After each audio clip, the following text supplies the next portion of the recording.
Hey there, Grumpy Old Fart here. Be sure to check me out over on Rumble. There you'll find all of my stuff from YouTube, plus my political and social commentary and weekly current events, which YouTube frowns on. Links to my Rumble channel, as well as my other YouTube channels, and links to let you order my books are in the description of this video.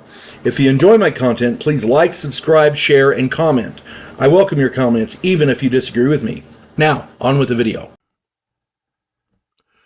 Hey there, Grumpy Old Fart here. I'm doing an advanced Dungeons & Dragons story on Unwise decisions. Yeah, everybody has run across these. There are players in the game who I don't know if they either don't know the rules or they milk a rule and the dungeon master allows them to get away with it, or they just don't take into account consequences. I don't know. I don't know what but there's a million different unwise decisions a player can make. The purpose of this video is to tell players and dungeon masters to consider the consequences before they make rash decisions, or to be sure and read the rules before you try to do something, because you'll see what I'm talking about. I've been playing Dungeons & Dragons, Advanced Dungeons & Dragons, for almost a half century. I've been running it since 1979. I've seen all manner of players and dungeon masters over the years. Many of them were great players. But with any group, you come across some clunkers from time to time.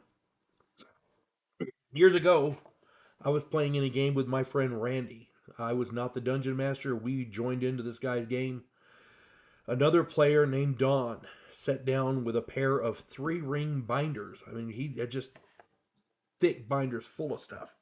I figured he took really great notes, or maybe he was one of those players who documented every nuance and tiny detail of their character's backstory.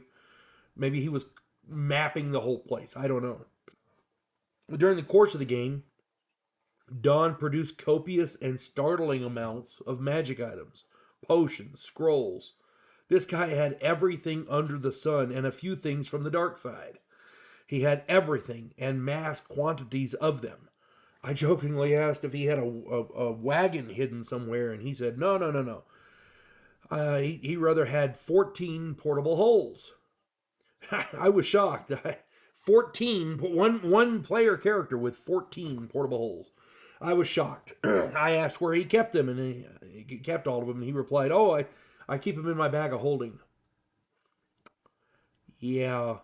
Sad part was that the dungeon master allowed him to do it. Yeah. That's I got nothing for that. There's no excuse for that. If you don't know what I'm talking about, I did a video on bags of holding and portable holes. Go check that out. My son told me a story from his game where one of his players, running a lawful good paladin, murdered a child to prove his god could revive it. The child, or the village, beat him down and they crucified him to their god. And rightly so. I mean, a lawful good paladin that murders a child just to prove that his god could revive it. Yeah, that don't cut it. I'm sorry. My opinion, they got off easy.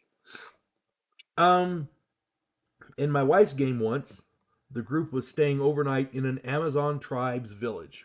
Amazon, the women warriors. We were staying overnight in an Amazon tribe's village. They seemed welcoming enough and all was going well. And that is until one of our player characters decided that since he was a barbarian, he should also be a caveman and a savage.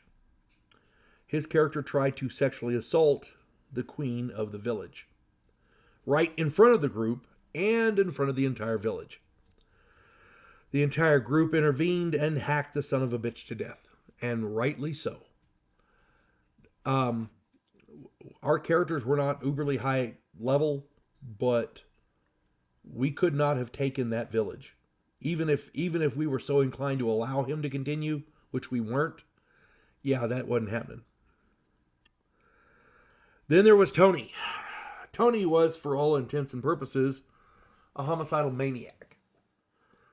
Everywhere the group went, Tony left dead bodies. And he wasn't a murder hobo. Murder hobos take things. He didn't rob the people that he killed. He was just a murderous engine of destruction. Finally, he went into a tavern and, for absolutely no reason, attacked the barkeeper, the bartender. There were 20 or so patrons, and they saw him trying to murder their friend. They all attacked him. He killed 2 of them and fled out the door, followed by more than a dozen pissed-off townspeople, screaming for the city guard. Between the townspeople and the city guard, Tony did not last long. And the sad part is, that little shit had the gall to look at me and say, that wasn't fair. What the hell do you think was going to happen? Jesus Christ. I'm sure these are not the only unwise players out there. I've seen many more in all my years of gaming. If you have stories like these, please put some in the comments. You know, I'm sure we would all love to read them. They're funny as hell. We all deserve a good laugh at moronic players because they exist and they're freaking everywhere. At any rate, I hope this finds everybody well. You folks have a good one. God bless one and all. Clarissa Lowe, a historian from the future. Delmore Kane, a Civil War veteran turned outlaw.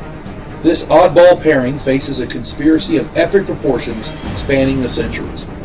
If you like action and adventure westerns with a splash of science fiction and fantasy, check out my book series Drifters and their ongoing adventures.